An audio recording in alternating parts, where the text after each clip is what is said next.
Good morning, all of you and all the students. And this is Vijay Singh with topic of competition of income under the head of house property, section 22-27. This is a lecture 6 or part 6 of that particular session. And I hope it is the last session of this particular topic. And in that particular session, I discussed with you the three things: treatment of income from co-owned property, section 26 के according co-owned properties का क्या होता है, treatment of income from house property on by the partnership firm, अगर कोई partnership firm है उसके द्वारा ऑन की गई है उसमें क्या करेंगे हम ट्रीटमेंट, और फिर केस स्टडीज एक आध हम इसमें डिस्कस करेंगे. तो आई होप यू अंडरस्टैंड.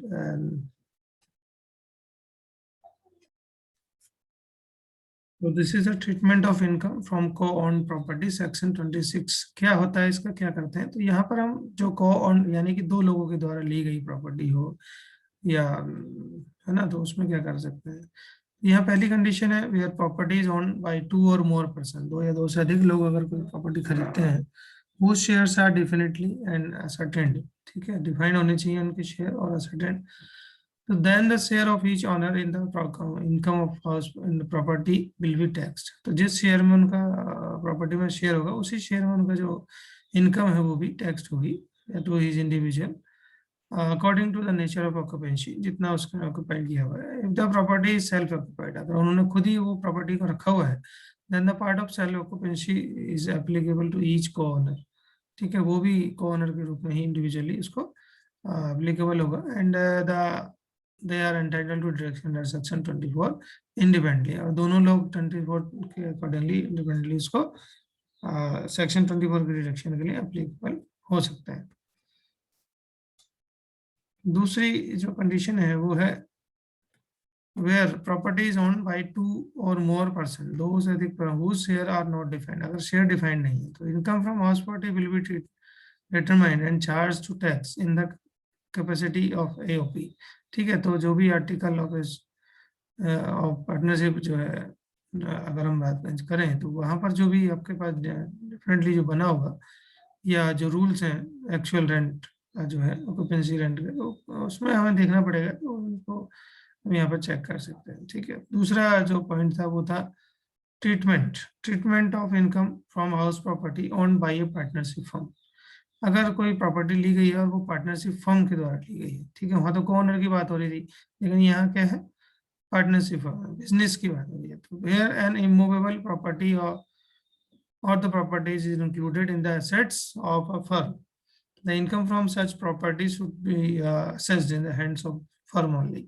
ठीक है, तो फिर उस इनकम को अगर कोई प्रॉपर्टी है, इमूवेबल प्रॉपर्टी है जिसको इस फर्म ने लिया है, तो वो प्रॉपर्टी जो है फर्म की प्रॉपर्टी मानी जाएगी, एंड जो भी इनकम इससे होगी वो भी फर्म की इनकम मानी जाएगी. Hence the property income can not be assessed as income of the individual partner in respect of his share in the firm. ठीक है, तो जो भी प्रॉपर्टी इनकम है उसको हम इनकम ऑफ इंडिविजुअल पार्टनर के रूप में शेयर नहीं करेंगे, वो फर्म की होगी. जैसे कि यहाँ आप देख रहे हैं, two sister Seema and Rashmi are co-owner of the house property with 50% share each in the property, and the property was constructed prior to 1st April 1999. The property has 7 actual equal units and is situated in Bangalore. During the financial year 1920, each co-owner occupied 1 unit each and the balance were let out. ठीक है, तो एक unit उन्होंने ले रखी थी, बाकी को लेट आउट किया था. Rent is 20,000 per month and municipal valuation is 7 lakh rupees and the municipal tax is 10% of the market value. Interest payable on a loan taken on construction is 4 lakh. 4 lakh का interest भी जाता है. One of the let out units was vacant of 6 months. एक unit उसमें 6 महीने खाली रही. Compute the income from house property for the each of the sister. दोनों सिस्टर के लिए क्या क्या उसका जो इनकम है वो क्या होगी. ठीक है, इसको यहाँ समझ सकते हैं आप, ये देखेंगे. देखिए, सबसे पहले जीएबी की हम बात करें तो जो ग्रॉस एनुअल वैल्यू है, एस्टिमेटेड रेंट हायर हमने चेक करना है, तो फेयर रेंट है आपका, वो है दिया नहीं है. म्यूनसिपल वैल्यूएशन है 7 लाख रुपीज इंटू 5/7 इन्होंने किया है, तो 5 लाख रुपए देखेंगे क्योंकि कुछ महीने खाली रहा होगा. एक्चुअल रेंट 12 लाख रुपए आपको मिल रहा है, यानी कि 20,000 रुपये के हिसाब से हम देख रहे हैं यहाँ पर जो रेंट है 20,000 रुपये पर मंथ पर यूनिट. ठीक है, तो 7 यूनिट दिखा रहे हैं यहाँ पर, ये 7 इक्वल यूनिट्स की बात हो रही है। तो 7 अलग अलग यूनिट है, जिसमें से जो शेयर है प्रॉपर्टी का, property 7 equal units in Bangalore, और each co owner occupied 1 unit each. ठीक है, दोनों ने एक एक यूनिट, तो 5 यूनिट आपकी बची। तो 20,000 का 1 लाख रुपए, और 12,000 महीने में 12 लाख रुपए आपको मिल जाएगा। समझ आया? तो ये 5 यूनिट उन्होंने रेंट पे दे रखी है, और बाकी 2 यूनिट अपने पास रखी है। 5 यूनिट जो है उसमें 5/7, इसलिए जो है ये निकाला है। एक्चुअल रेंट जो है वो आपका 12 लाख रुपए मिलेगा। अनरिलीज रेंट जो है वो एक नहीं मिला है किसी यूनिट से, तो 20,000 रुपये के हिसाब से। ठीक है, 6 महीने का नहीं मिला, तो 1,20,000 रुपये आपको नहीं मिलेगा अनरिलीज। तो कुल मिला के जो आपका हुआ 10,80,000 रुपये। ठीक है, 12 लाख इसमें से इसको घटाया तो 12 लाख में से तो 10,80,000 रुपये। तो GAV partly let out and partly self occupied है, तो 10,80,000 रुपये आपको मिल जाएगा। लेस म्यूनसिपल टैक्सेस, तो म्यूनसिपल टैक्सेस हैं आपके यहाँ पर दिए हैं उसने 10% के हिसाब से। ठीक है, तो 50,000 दिखा रहा है, तो इसने पे भी किया है इसको यहाँ पर। ठीक है, तो 5 लाख का, ये जो 5 लाख है मार्क म्यूनसिपल वैल्यूएशन, तो 5 लाख का 10% जो है 50,000 रुपये आपका टैक्स हो जाएगा। नेट एनुअल वैल्यू जो है वो 1080 में से 50,000 गया, तो 10,30,000 रुपये नेट एनुअल हो जाएगी। देन अब क्या है, डिडक्शन है।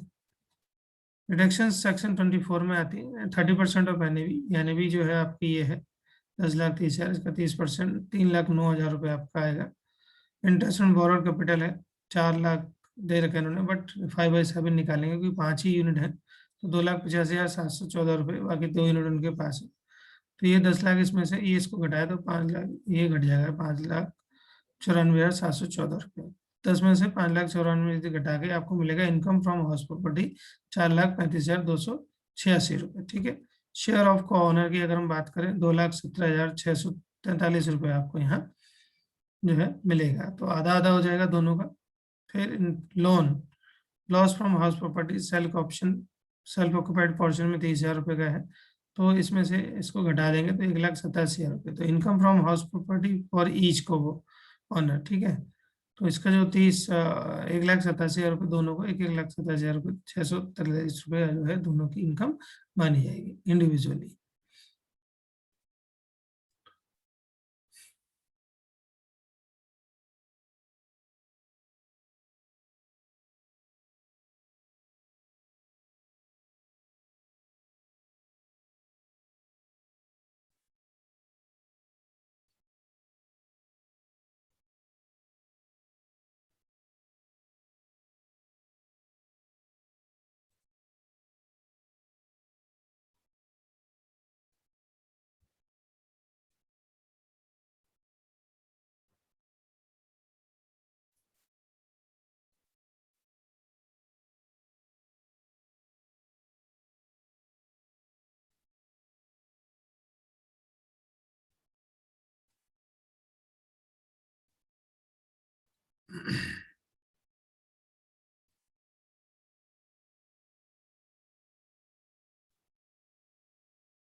ये एक क्वेश्चन वो है, for the assessment year 2021 Sonu submit the following information.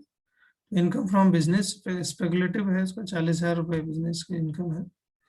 Property income है, हाउस 1 हाउस 2 है। Municipal valuation 35,000 80,000, rent receive 48,000 68,000, municipal taxes 5 3,000 4,000, repair 500 18,000, land revenue paid 2,000 16,000, insurance 500 2,000, interest on borrowed capital 200 400, let out for the resident और let out for the business, दोनों अलग अलग purpose में use किया है। Date of completion construction 96 में, ये 94 में, दोनों पहले हो चुकी हैं। Remaining taxable income for Sonu assessment year 2021 में आपको चेक करना है। तो यहाँ देखेंगे computation of taxable of Sonu for the assessment year this. Gross annual value जो है वो 38,000 रुपये है। Less municipal taxes not deductible since paid by tenant nil हो जाएगा, तो नेट वैल्यू जो है वो 38,000 जाएगी। लेस 30% ऑफ एनुअल वैल्यू 11,400 रुपये। टैक्सेबल इनकम जो है वो 26,600 रुपये बनेगी आपकी, इसमें से इसको माइनस करके। हाउस 2 की अगर हम बात करें तो ग्रॉस एनुअल वैल्यू 80,000 रुपये है। Taxable less non deductible paid by tenant है, नेट वैल्यू 80,000 रुपये, लेस एनुअल वैल्यू आपने 30% डिडक्शन किया 24,000 रुपये, इनकम जो है वो 56,000 रुपये। तो टोटल इनकम है 26 प्लस 56 प्लस 40,000 रुपये, 1,22,600 रुपये उसकी जो है इनकम बन जाएगी। And interest on borrowed capital for the payment of municipal taxes is not allowed as deduction under section 24। ठीक है, तो उसमें जो इंटरेस्ट है वो आपको नहीं मिलेगा because it constructed before 1999। Now we take the some cases under what head of income should be income from letting out of go down and provision for warehousing, special services to tax subject to tax, income from house property, profit and gains of business or profession. किसमें लगेगा? तो basically fact and cases की बात है, SSC engage in the business of warehouses, handling and transporting business, claiming income from the letting out of the building and godowns as building income. The assessing officer assesses such income as income from house property. Appealated authorities की अगर हम बात करें तो observation the commissioner feels observed that the assessee activities was not merely letting out of the house but storage of goods and with provision of services, auxiliary services such as pest control, rodent control, fumigation services provide of goods and stored and being affected by the budget and moistures and temperature. Further service of actually protected was also provided by the goods and stored. Therefore, the no disputes that SSC carries on the activity in non-managing manner. These activities are more mere letting out godowns and tenancy. The tribunals noted that the objects clause of the memorandum of the association of the company clearly shows that the SSC company was incorporated with the subject of carrying of business of warehousing and letting and renting of godowns and providing facility for storage of the articles or things on the descriptions of whatsoever. The profit or loss of the account of SSC company shows that it means source of income in the storage charges, maintenance charges, and usage charges. ठीक है, तो even the substantial part of the expenses also related and to the particular things. So salaries of the employees engaged in the maintenance and upkeeping of the owners and warehouses based on the fact and tribunals occurred. तो ये भी उसने पे किया है, तो tribunals concerned with the finding of appeals that held of the income of the SSE from letting out the warehouses and go down and chargeable under the head of property and gains profession, not income from house property. इसको property and gains from profession और business माना जाएगा, ना कि ये जो income from house property. High court का decision भी यही हुआ इसमें. High Court observed that the Commissioner appeal as well as the tribunals had not only gone through the subject clause memorandum association, but SSC but also in religious aspect of business. To come the conclusion, it was case of warehousing business. Therefore, the income would be fall under the head of income from profit and loss, profit and gains of business and profession. इसलिए माना जाएगा. So accordingly, High Court held that the income earned in the SSC and from letting out go down provision warehousing services chargeable to tax under the head of profit and gains of business or the profession and not under the head of income from house property. तो इस तरह की चीजें यार आ जाती हैं, इस तरीके से केसेस वगैरह आप देख सकते हैं. I hope you understand. Thank you very much.